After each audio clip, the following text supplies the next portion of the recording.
Hello everyone and welcome to Blaugrana Everything and welcome back to the channel and also to the podcast for what is going to be a match review of the FC Barcelona match against Elche that was played on Saturday night. The game of course ended 4-0 in favor of FC Barcelona. Is it in favor of FC Barcelona? Yeah, 4-0 in favor of FC Barcelona. Goals being scored by Lewandowski, Fati and Ferran. You know, all three of the forwards who I correctly predicted would start. Not that that's much of a difficult feat to accomplish when Rafinha and Dembele were both unavailable. Anywho, this is not going to be exactly like my usual match reviews. If you're watching this on YouTube, it's going to be a little bit different simply because I wasn't able to watch all of the match and I feel like it would be unfair for me to cast aspersions based on just the few moments that I was able to watch properly.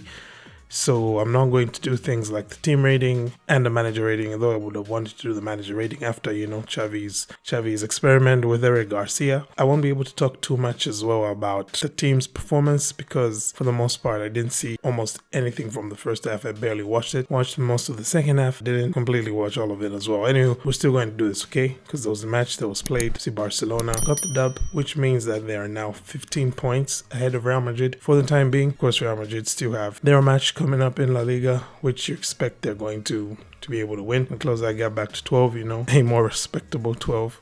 Anywho, with the midweek El Clasico coming up, we did say that there would be a lot of rotations from Xavi Hernandez for this match, and that's exactly what we saw. And I'm actually quite proud of how I did in as far as predicting Xavi's lineup here. I only got two things wrong, which was that I expected both Araujo and Koundé to start from the bench. I didn't think it was really necessary for them to play that many minutes, especially Koundé and also Lewandowski. I didn't think Lewandowski needed to play 90 minutes here. But yeah, we saw, like we said, the heavily rotated team, and the only surprise, like I said, maybe for my part, is that Araujo and Koundé both started, meaning that Busquets and Kessie did not. And Kessie in particular, I thought maybe would have been able to start this one, but I guess for now maybe he's behind Roberto in the pecking order in Xavi's mind. I don't know. But anywho, this was the starting 11 that Xavi picked. In goal, Marc-Andre Ter Stegen, a back four of Araujo, Koundé, Marcos Alonso and Jordi Alba. The midfield three of Gavi, Eric Garcia at pivot, and Sergio Roberto. And the front three of Ferran, Lewandowski, and Ansu Fati. And I just probably have to say here now, since, you know,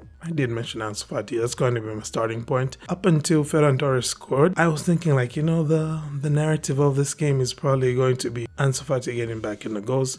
Because yeah, it did feel kind of special, but do admit that the fact that Ferran scored as well did kind of dilute the the vibes around the fact that Ansu Fati scored. So it's good to see both of them scoring. I did say that they could use these matches probably to save themselves in as far as both Fati and Ferran still being Barcelona players next season. This was a game which could have used for a good old confidence boost, and I think they'll be able to get that.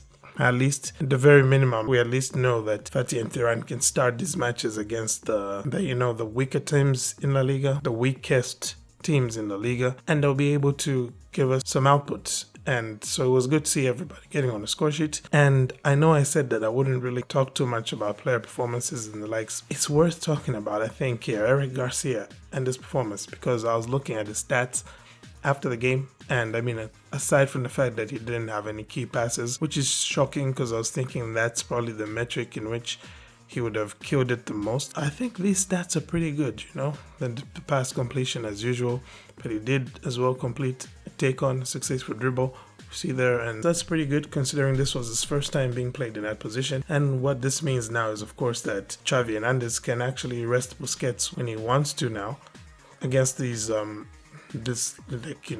bottom half of the table teams, and Eric Garcia can step in and do a good enough job.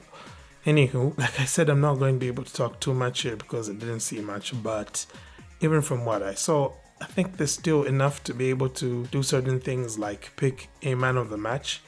Yeah, it's of course going to be Robert Lewandowski here. He did get 2 goals and also he got an assist for Ferran, and you know, it was a pretty good pass that he played into Ferran. Of course, the assist, Ferran just going on a run on his own and then scoring, kind of like Fati did as well.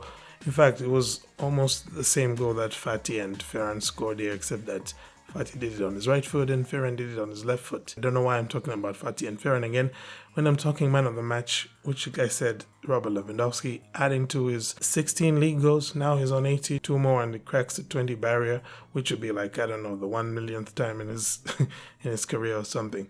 So yeah, that was my man of the match. And having said that, that's pretty much that, I guess. Yeah, I thank you guys for tuning in. Let me know your thoughts in the comments about the overall performance, especially if you did watch more of the game than I did. Go ahead and leave your thoughts in the comments section. And I will probably see you in a couple days if you're going to be able to tune into the podcast, that is, because I'm going to be posting something there. Just, following up from the last podcast. Anywho, thank you once again for tuning in. Have a great day and Forza Barça.